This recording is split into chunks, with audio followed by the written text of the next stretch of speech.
Buenas tardes, me presento. Mi nombre es Sandra Valenzuela Suazo. Soy académica, profesora de la Facultad de Enfermería de la Universidad de Concepción y agradezco infinitamente a la maestra Belinda de la Peña que me invitó a exponer este tema, que es un tema sumamente atingente por lo que estamos viviendo, que el tema de protección del trabajador de la salud ante el COVID-19 en este coloquio. Para mí es un gusto estar con ustedes, con los estudiantes, poder compartir.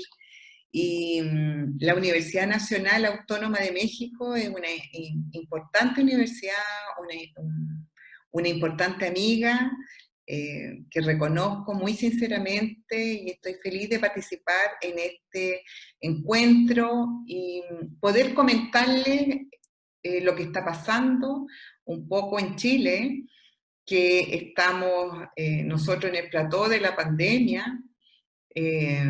Lamentablemente hoy día nos enteramos que tenemos un 80% de las camas de cuidado crítico ocupadas, que tenemos un número importante de trabajadores de la salud infectados.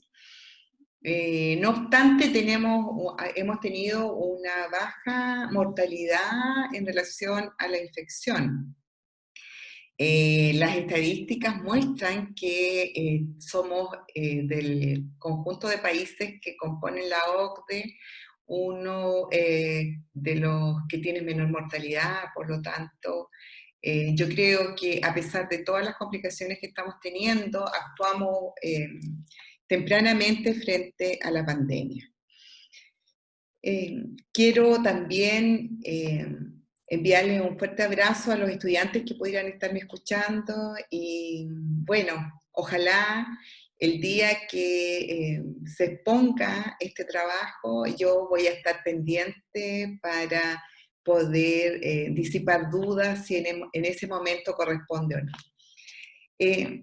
Como les decía, yo soy de Chile, de la Universidad de Concepción, y mi nombre es Sandra Valenzuela Suazo, soy doctora en enfermería y me formé en la Universidad de Sao Paulo, en su escuela, en su sede de Ribeirão Preto, Brasil. Al respecto, voy a hacer esta presentación, la voy a dividir en tres momentos.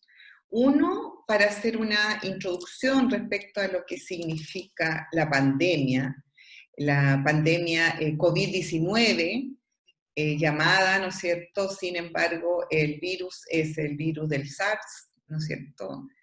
Del síndrome agudo respiratorio, y responde al coronavirus 2.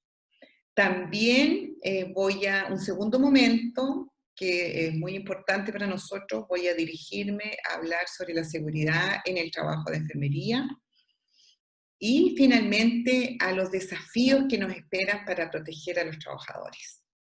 Y aquí, lógicamente, nos interesa en el contexto del 2020, que es el natalicio de nuestra Florence Nightingale, nos convoca mucho lo que significa los trabajadores de la enfermería. Quiero destacar la imagen que está abajo, que es una imagen del CDC, que nos va a acompañar, que es una imagen del, ¿no es cierto?, del virus. Bueno, situación mundial, un cambio terrible para todos, la pandemia. Qué complejo, porque aquí estamos nosotros en teletrabajo, con un importante, dependiendo en Chile, de cuarentenas flexibles, dinámicas también llamadas, ¿no es cierto?, en que van colocando, en la medida que se van comportando ciertas zonas, se van convocando a cuarentenas, y con un monitoreo muy cercano respecto a las camas disponibles y a los respiradores. Dice que detrás de la pandemia hay toda una guerra por los respiradores, y los respiradores, ustedes saben lo que significa requiere y lo que requiere de un personal competente, capacitado y profesionales especializados. También requiere esta pandemia conocer qué significa este COVID-19 o SARS-CoV-2.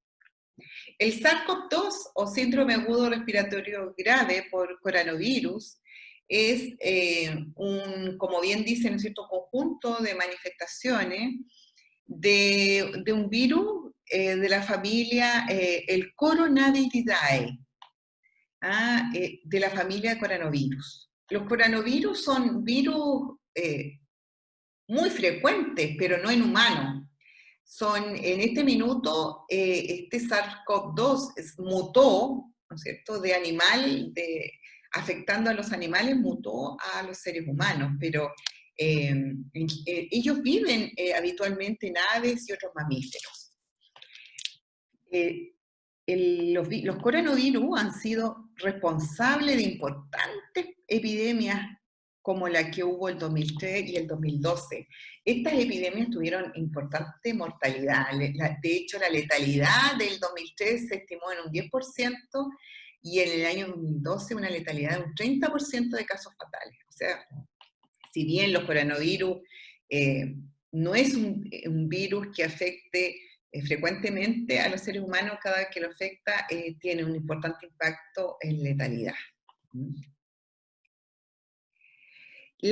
Con respecto al tema más central de esta presentación, que es la seguridad del trabajo de enfermería, quiero comentarles que para nosotros ha sido una tremenda tarea y muy destacada. Ustedes saben que todo el mundo aplaude a los trabajadores de la salud, pero estos trabajadores, aquí en Chile, había un limitado contrato de trabajadores de la salud. O sea, en los hospitales, el grupo de enfermeras, por ejemplo, el conjunto de las enfermeras, estaba al límite. No habían abierto cargos de contrato para enfermeras y era muy difícil encontrar, este último tiempo, encontrar trabajo de enfermería. Sin embargo, este virus, esta epidemia, significó que mucha de esa población que estaba a la espera de trabajo se incorporara al mundo del trabajo. Y esta población era una población heterogénea de enfermería en su formación, porque este último tiempo, como en muchos países, hemos tenido un gran aumento de escuelas de enfermería privadas. Entonces teníamos una importante población flotante profesional que no encontraba trabajo. Y esta población se incorporó al mundo del trabajo en el contexto de pandemia. O sea, una población que lleva un tiempo buscando trabajo sin poder hacerlo y lamentablemente en algunos casos con limitada formación especializada para atender el virus. Y atender, perdón, a los enfermos afectados por el virus y además autocuidarse. Preocuparse por un lado de lo que significa el cuidado avanzado en el caso de los enfermos infectados y por otro lado protegerse, usar los elementos de protección personal que vamos a llamar los EPP, elementos de protección personal, y además mantener la seguridad del espacio de trabajo y de la unidad de cuidado, y especialmente las unidades de cuidado crítico y aislamiento respiratorio. ¿Qué significa el aislamiento respiratorio? Preocuparse de todos aquellos elementos que están asociados a la infección por vía respiratoria o aerosol, ¿cierto? Hay un espacio que se llama Episaúd.org de Brasil, que es muy bueno, que nos va manteniendo al día en el tema de la epidemia, y que dice que en relación a la seguridad, establece en relación a la seguridad los profesionales de salud, hay 3 elementos para abordarlos, para poder comprenderlos. Y esos elementos son, por un lado, los procedimientos de trabajo, que están las pautas, las guías, los protocolos. Muchos de esos protocolos llegaron de la Organización Mundial de la Salud, de la Organización Panamericana de la Salud, nuestros organismos técnicos avanzados en nuestros países también nos han tributado mucho al respecto. Y el problema es que no todos los conocen, no todos han accedido a ellos. Y, por otro lado, en esta triada, ¿no es cierto?, en esta terna, está la infraestructura hospitalaria. Sabemos la realidad de nuestros países, nuestra América Latina es heterogénea. Nuestros países, nosotros tenemos un país largo, pequeño, con 17 millones de habitantes, muy heterogéneo del norte al sur, y la infraestructura hospitalaria es diferente del norte al sur. Hay espacios que son más precarios que otros y nosotros también tenemos mucha demanda de elementos de protección personal que no tenemos respuesta para acceder a ellos. Ha sido muy complicada, muy compleja, algunas incluso decretos ministeriales que han dicho que estos elementos de protección en algunos espacios que no son críticos, los críticos tienen más resguardo en relación al acceso a los elementos de protección personal, tienen que ser usados, por ejemplo, hasta que estén visiblemente sucios. Nosotros sabemos que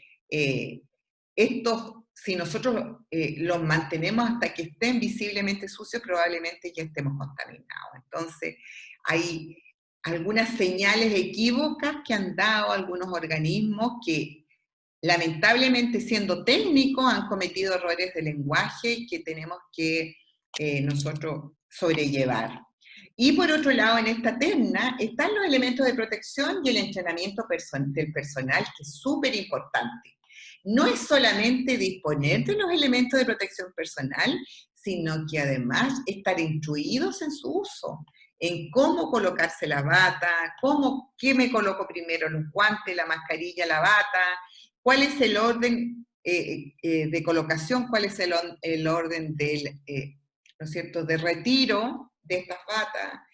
En esta infraestructura hospitalaria, procedimiento de trabajo y disposición de elementos de protección personal, por ejemplo, es muy importante saber aquellas personas que están en espacios de salud crítico, por ejemplo,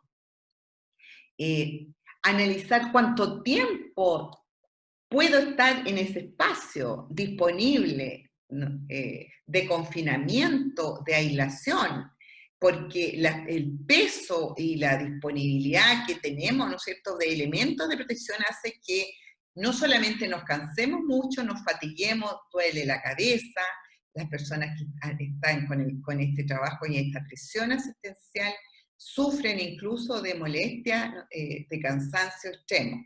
Entonces, es importante ver cómo articulamos estos tres niveles para abordar la seguridad en los espacios de trabajo. Ahí tenemos colegas que están, ¿no es cierto?, vestidos en una unidad y podemos verlos que están con un mameluco, que están con unas máscaras faciales, que están con mascarilla N95 y que probablemente están con botas sobre su uniforme. Están con guantes de látex que son necesarios para el trabajo en unidades críticas. En general, las piezas de los elementos de protección personal para atención de casos sospechosos o confirmados se componen de lo siguiente. Se componen de las antiparras o escudos faciales, se componen de mascarilla quirúrgica o de procedimiento desechable, respiradores con filtro N95 o FFP2 o equivalente desechables, son todos para procedimientos generadores de aerosoles, bata o delantal con apertura posterior, pecheras sin mangas impermeables con ajuste a la cintura y guantes desechables de nitrilo o látex impermeable. Si no tenemos bata o delantal con apertura posterior, se puede usar ese mameluco que ustedes vieron ahí en la imagen anterior.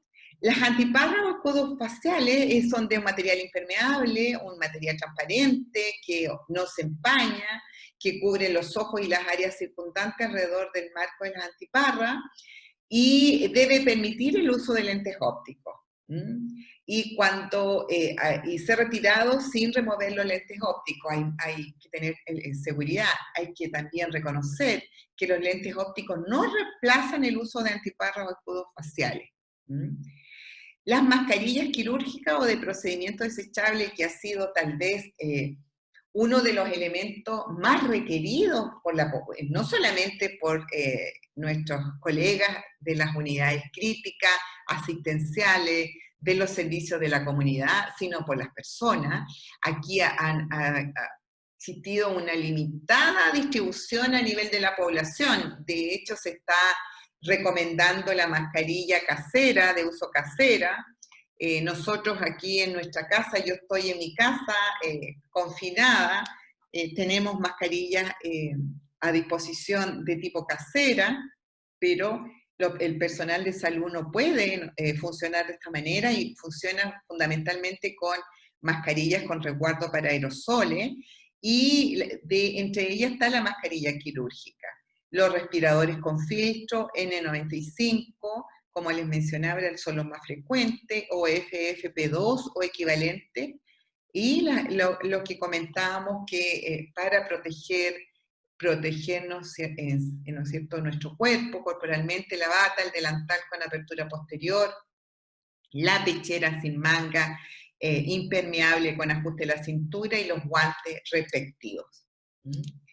También se recomienda para el caso de quienes están en unidades críticas la ropa de circulación tipo clínica ligera, o sea, un pantalón y encima, ¿no es cierto?, un blusón que sea cómodo para vestirse y para después de colocarse, ¿no es cierto?, la ropa sobre ella y después sacarla con el mismo orden.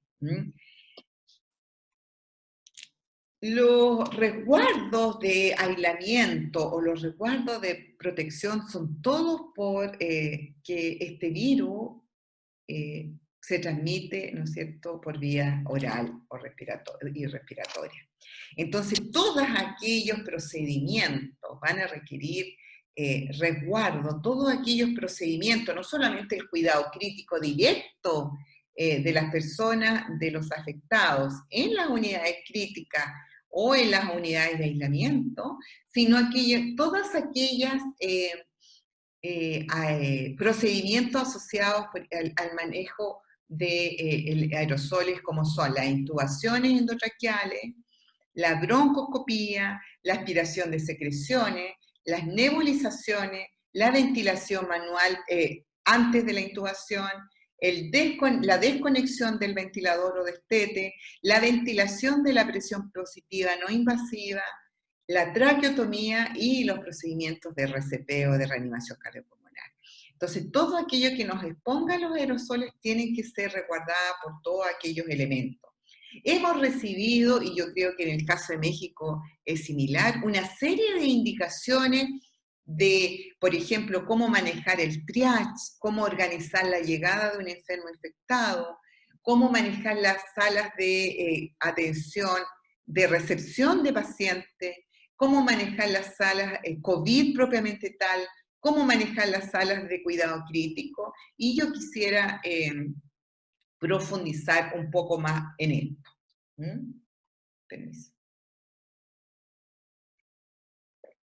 Los escudos faciales y antiparras son muy necesarios porque, como dijimos, es una pandemia, es un virus que ingresa por la vía respiratoria, oral, por las mucosas. El otro día escuchaba a un oftalmólogo que nos informaba que las lágrimas probablemente también son vehículos, ¿no es cierto?, que nos pueden generar infección. Por lo tanto, la protección del rostro es muy importante en el caso de los profesionales de la salud. Aquí un documento que tenemos de requerimientos de uso de equipo de protección personal que se ha distribuido a nivel del Colegio Médico de este año, pero que ha sido socializado por la Organización Panamericana de la Salud y la Organización Mundial de la Salud respecto a, por ejemplo, al tipo de atención y el requerimiento que nosotros vamos a tener. Tenemos aquí el triage o toma de...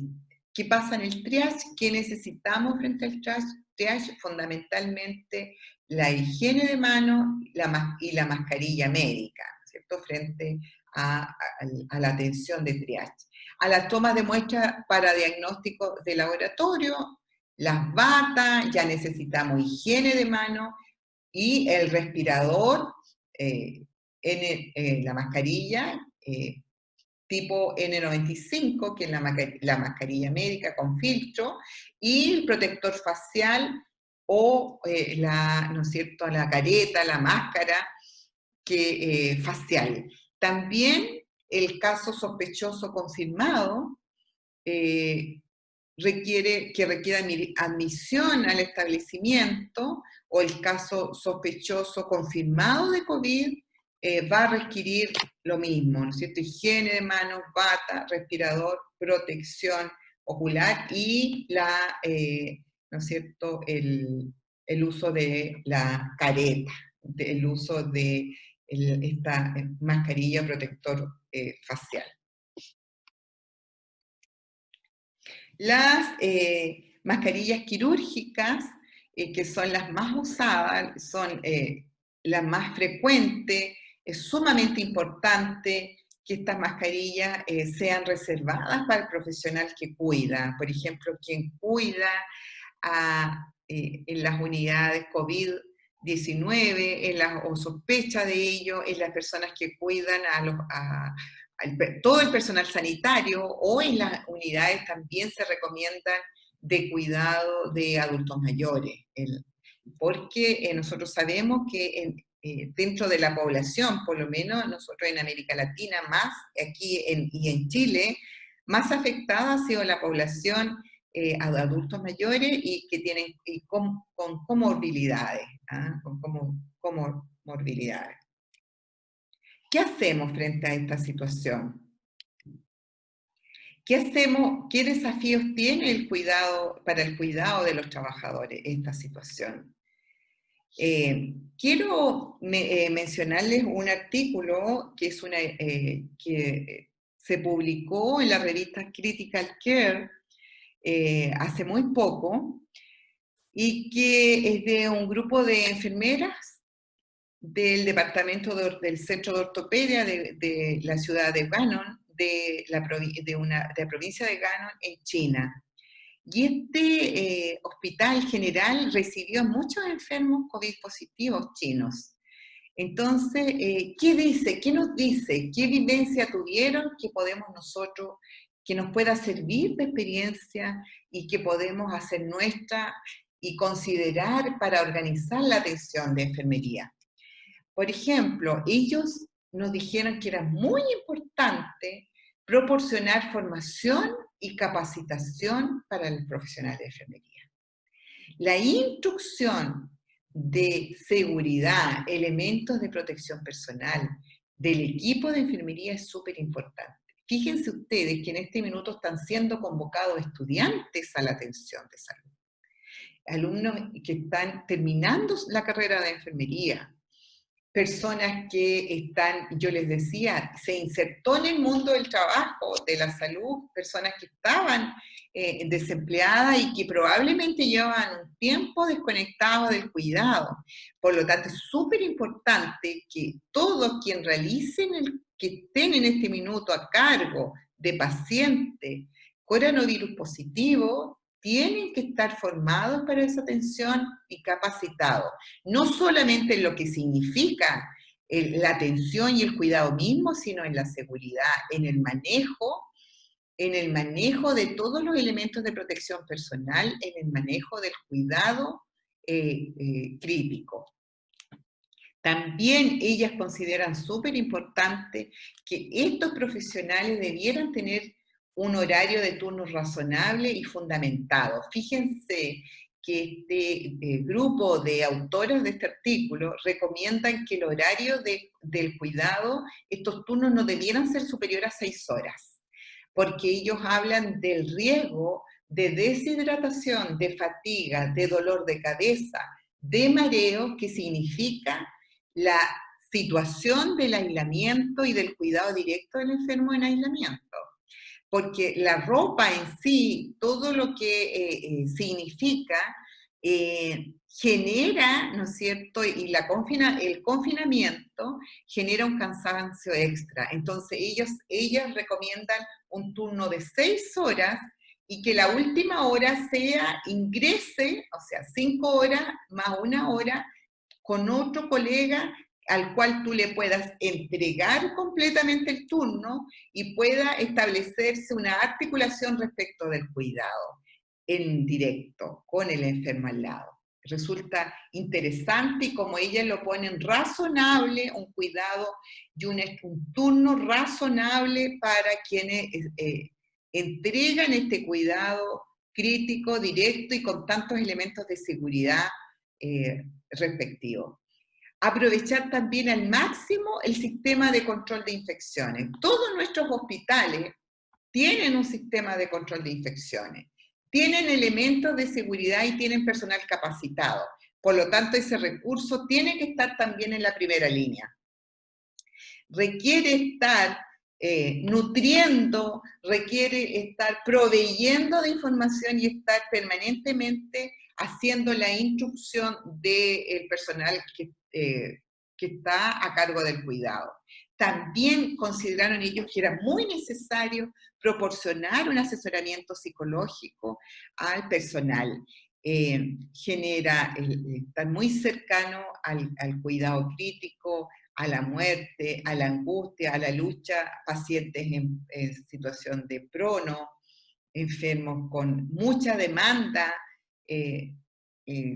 genera muchos riesgos psicosociales, mucho estrés laboral para el profesional. Por lo tanto, requieren apoyo psicológico estos profesionales y estas colegas en este artículo que les menciono lo destacan. También evitar el contacto innecesario con el paciente o con otro personal que pudiera significar un contagio. Yo destaco este documento, este paper, porque fue escrito por enfermeras profesionales de China que vivieron el confinamiento, el cuidado. Ellas estuvieron ahí, muchas de ellas 24 horas y por 7 días, ¿no es cierto? 24/7 estuvieron trabajando con enfermos infectados, por lo tanto, estas 5 indicaciones, sugerencias, recomendaciones no pueden ser obviadas. Voy a retroceder para mostrarles nuevamente el trabajo de Wang et al.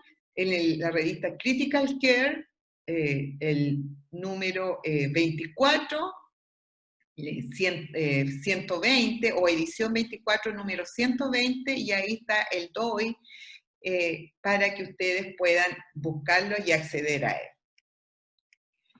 ¿Qué pasa?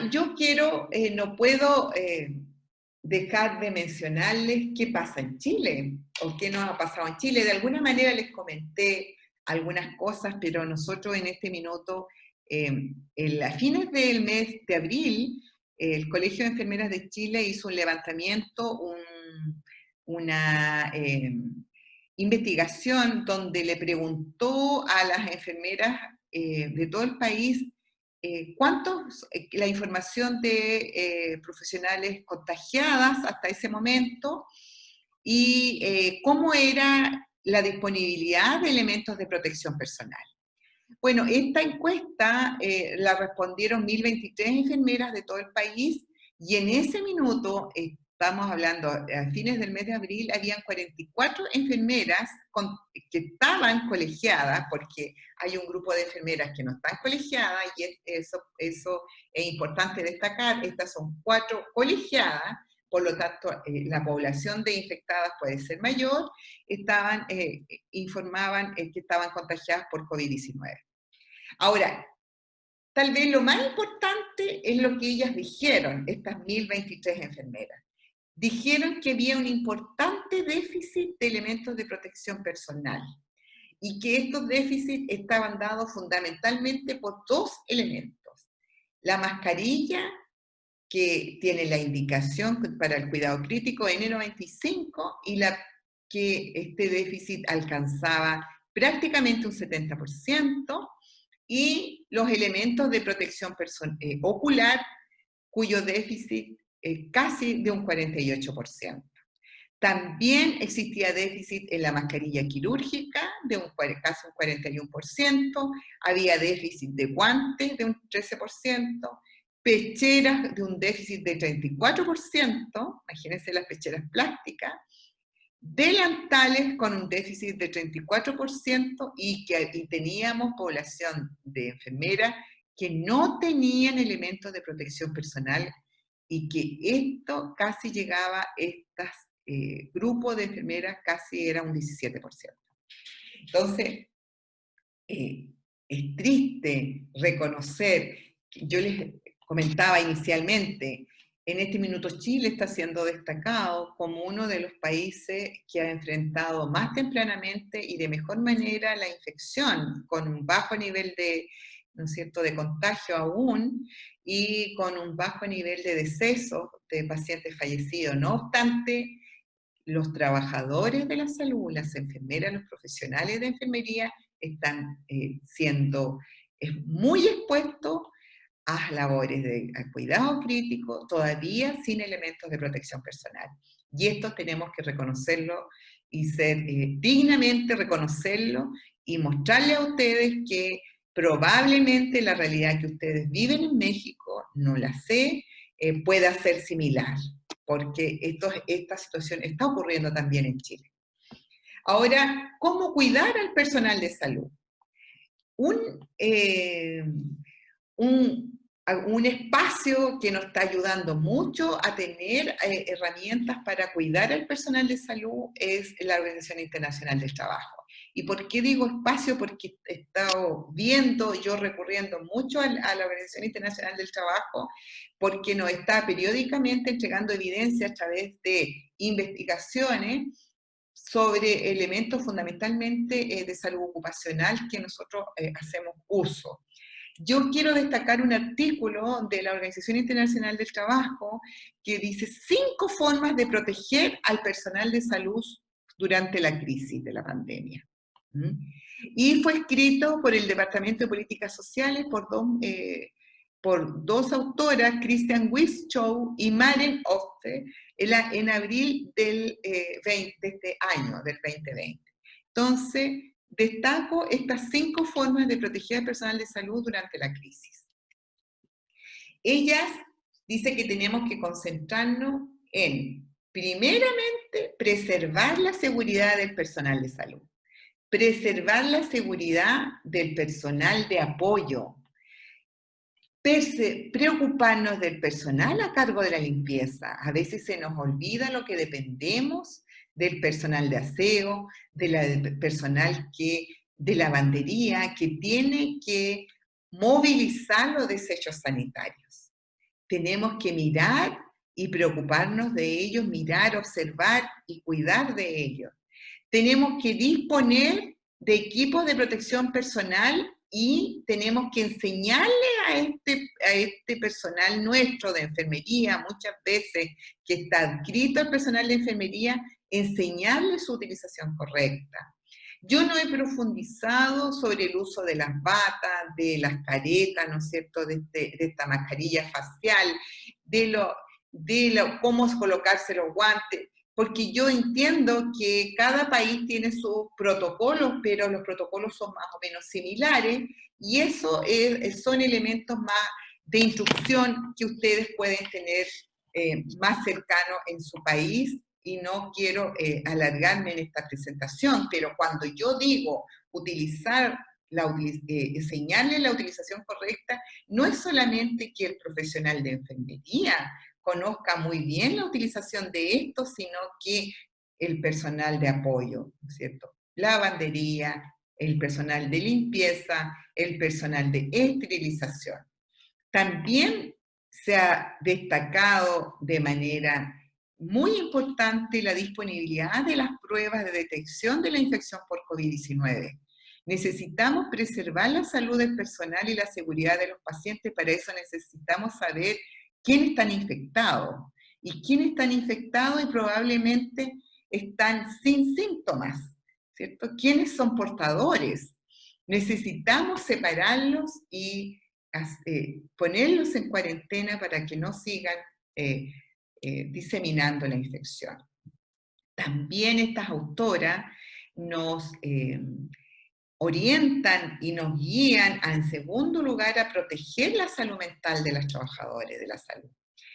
Y esto, como decían las colegas de China, el estrés laboral, lo que significa el confinamiento, lo que significa la lucha permanente por la vida, estar en aislamiento, la deshidratación también, que significa el confinamiento con el paciente en estas unidades críticas, afecta a la salud mental. Por lo tanto, es muy importante preocuparse de evitar los turnos extraordinarios, por ejemplo.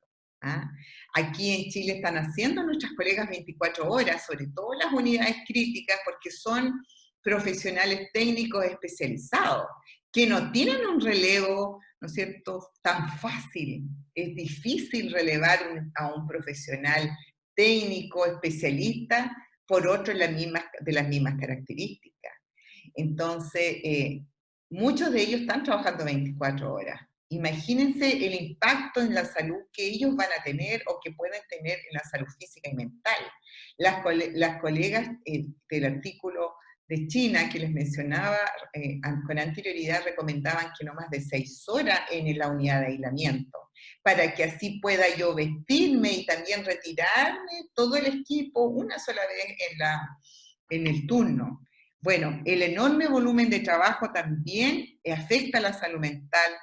En muchas ocasiones se tienen que tomar decisiones difíciles. Nosotros sabemos que hay decisiones que tienen relación con la vida de las personas, con lo que pueden tener impacto en la vida. También deben convivir permanentemente con el temor a contraer la enfermedad y volver a su casa y contagiar o propagarla a sus hijos, a su familia, a sus amigos. Súper importante entonces proteger a estos profesionales, protegerles su salud mental.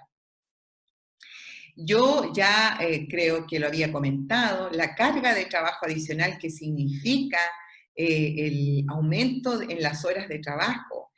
En tercer lugar, la Organización Internacional del Trabajo dice que debemos vigilar que el personal de salud no sobrepase sus horas de trabajo, no sobrepase el tiempo destinado ¿no es cierto?, al cuidado en aislamiento. Esta carga de trabajo prolongada y con falta de periodos de descanso, en general tiene un impacto importante en la salud mental y física de estos trabajadores.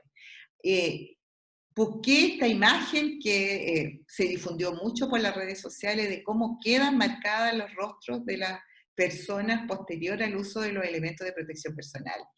Genera un impacto el verlos cómo ellos quedan y se mantiene así ¿no es cierto?, su piel con las marcas de permanecer por horas con la mascarilla facial, ¿no es cierto?, las antiparras, etc. Tenemos que proteger a quienes están con contrato temporal y a quienes están de voluntario. Yo les decía que aquí se ha reclutado a estudiantes de últimos años, estudiantes de enfermería, se han reclutado a personas que hacían normalmente reemplazos, que muchos de ellos no tienen las competencias para el cuidado crítico, que requieren una instrucción, que requieren protección. Personas que están en situación de jubilación también han sido convocados. Entonces, lo que la OIT nos llama a que pensemos que estos trabajadores deben tener la misma protección y la instrucción que todos quienes estamos en el cuidado directo. Este punto 5 va a significar, ¿no es cierto?, un impacto en los espacios del mundo del trabajo. Vamos a tener que contratar más personal de salud. Va a haber que cuidar más al personal de salud. Y vamos a tener que mejorar la instrucción del personal de salud. Tal vez este impacto, este ítem 5, esta consideración 5 de estas colegas está contratar y formar más personal de salud en escuelas acreditadas para ello, en escuelas que se controle la calidad de la educación que se entrega, que la instrucción sea pertinente, que las competencias sean pertinentes. Es preciso, dice la OIT, invertir en todos los sistemas de salud para que puedan contratar, desplegar y mantener a un número suficiente de trabajadores de la salud bien formados, respaldados y motivados. La pandemia vuelve a mostrar la importancia que tiene la fuerza de trabajo en salud. Y no solamente, yo agregaría aquí, no solamente la fuerza de trabajo en salud, nos ha mostrado la pandemia toda la importancia que tiene toda la cadena logística para mantener la cuarentena, los trabajadores de la basura, los trabajadores de los servicios de los almacenes, de los supermercados. Aquí yo estoy dirigiendo esta presentación a lo que son los trabajadores de salud y fundamentalmente de enfermería, pero no tenemos que ponernos las antiparras y tenemos que reconocer que también dependemos de otros trabajadores que están ahí en la primera línea siendo expuestos, tal vez no tanto como los trabajadores de la salud que están en primera línea con el enfermo crítico, pero también están expuestos. Entonces, para ir cerrando, aparecen estos elementos que están muy asociados con la formación, ¿cierto? La educación, la instrucción, la formación, la especialización, la alfabetización, que es un concepto muy interesante, la alfabetización en salud de las personas. ¿Cómo hacemos llegar esa educación, esa instrucción para que las personas también se cuiden? Nosotros estamos acostumbrados a hacer puente, ¿no es cierto? A saltar esta brecha, a hacer un puente entre el saber y el hacer a través del manejo de las evidencias, ¿no es cierto?, a superar estas lagunas que hay del conocimiento. Esta es una tarea que normalmente enfrentamos y afrontamos en salud y nosotros que nos dedicamos al ámbito de la docencia en educación superior. Sin embargo, ahora tenemos que pensar en estas dos brechas. Por un lado, la brecha de los profesionales al manejo de las evidencias y la aplicación en los espacios del mundo del trabajo, y por otro lado, la brecha del conocimiento que requieren las personas, quienes son cuidados, quienes no queremos que se infecten, quienes están viviendo la cuarentena, quienes están viviendo los cordones sanitarios, quienes se tienen que enfrentar a esta nueva normalidad, quienes tienen que enfrentarse a esta nueva normalidad con seguridad, se le ha nombrado de diferentes maneras. Entonces, esta alfabetización en salud nos va a ayudar a saltar esta brecha y por lo tanto tenemos que difundir el cuidado y la protección también en nuestros usuarios. Tiene que llegar al usuario. Para relajarnos, quiero terminar esta presentación con una imagen que aparece, ¿no es cierto?, en las redes sociales, que son muy buenos los memes, y aparece y dice, esto es lo que no hay que hacer con respecto a la mascarilla. No hay que sobarla para ponérsela. Recordemos que nuestras manos son un elemento de contaminación. No hay que ponérselas de bufanda.